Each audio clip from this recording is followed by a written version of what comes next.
Welcome to Games Speak, where we analyze the intentional and unintentional themes of games and learn to be more critical players and more thoughtful creators.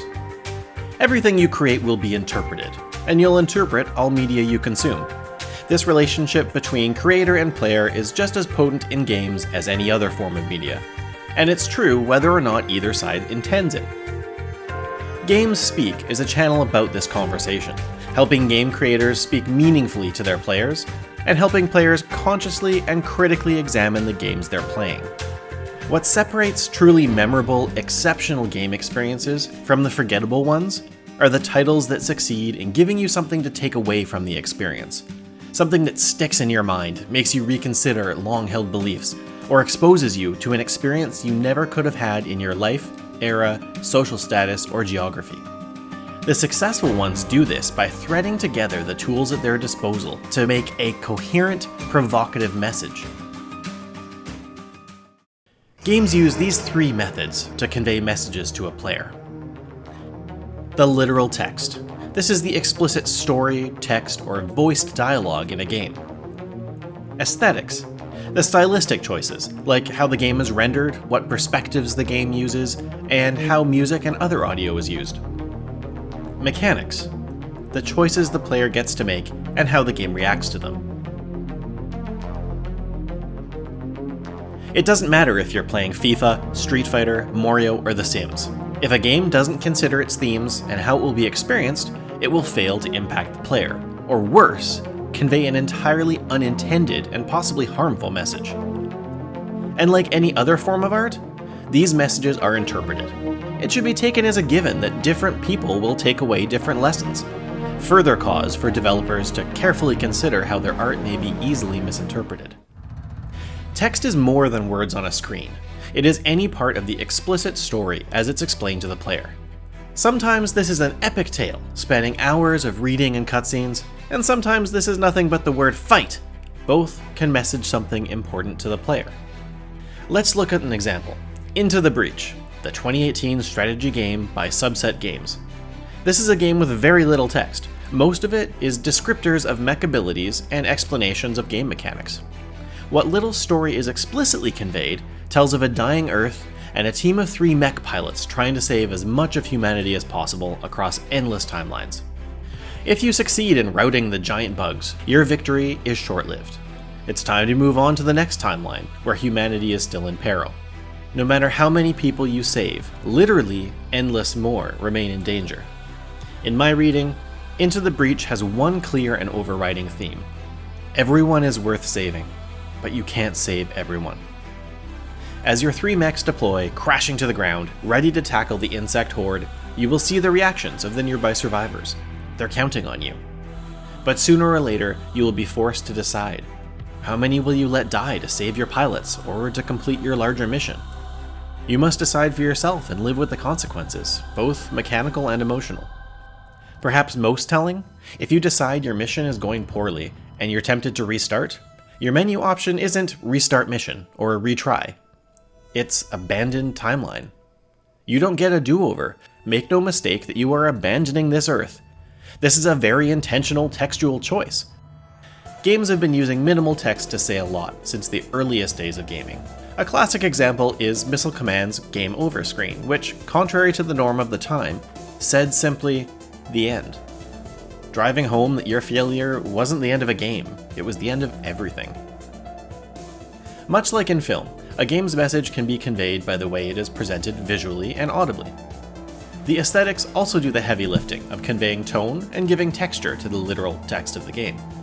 They are also one of the most challenging and subjective components of the game to evaluate, and range from user interfaces to visual effects, audio, camera perspectives, animations, and everything in between. Let's look at a few examples.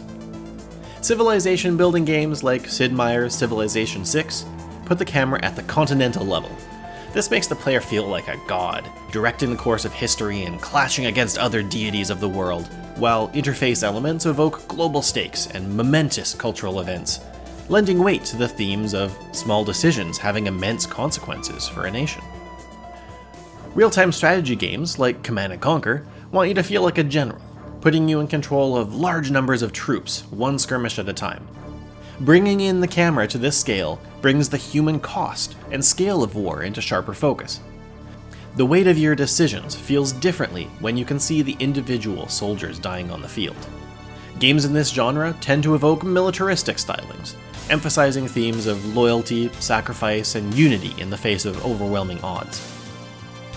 Games within the genre that bring the camera even closer, like Relic Entertainment's Dawn of War series, aim to make specific characters the focus. These games tend to give your soldiers individual names, personalities, and even cinematics.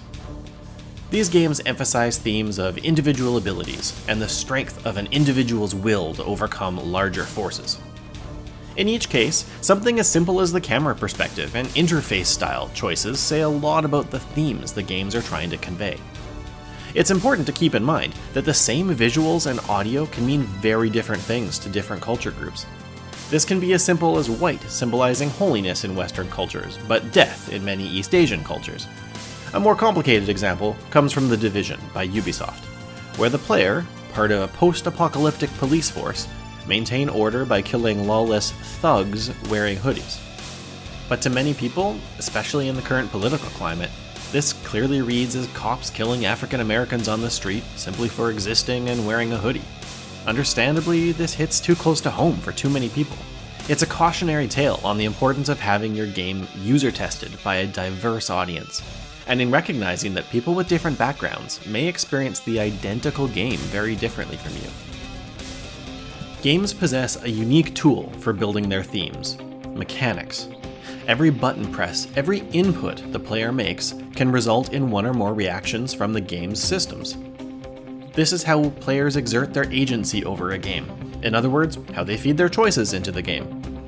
While endless pages and YouTube analyses have been written on the importance of good gameplay, it's equally important for games to know what their mechanics mean.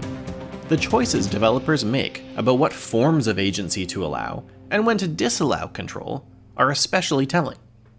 An excellent example by 11-Bit Studios, This War of Mine, created in partnership with Warchild, is a masterclass in using mechanics to force you to wrestle with difficult decisions with no right answer.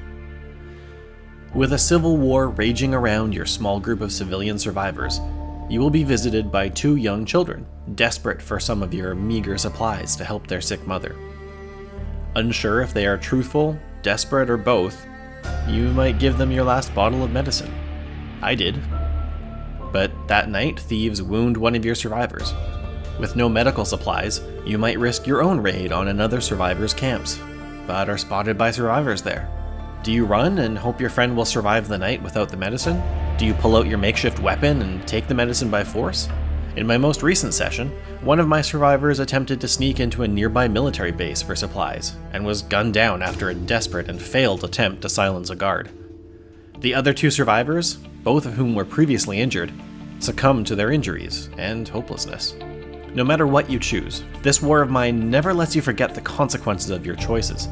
If forced to steal and kill to survive, or to watch their friends starve and die, your decisions will take a mental toll on the survivors. Your objective isn't just to stay alive, it's to want to keep living. Survival at the cost of humanity is not survival. Reading about consequences of your actions is hard, but what This War of Mine can do that no book or film can is force you to deal with the consequences of your actions. These are just a few examples, but it's easy to play a game and not engage with its themes. And as a developer, it's easy to just focus on fun and assume you have nothing to offer your players beyond that. Let your games say something personal and meaningful about you. And if you're a player, don't just listen to the story, look at the graphics, beat the game. Pay attention to what this experience is telling you. Thanks for watching.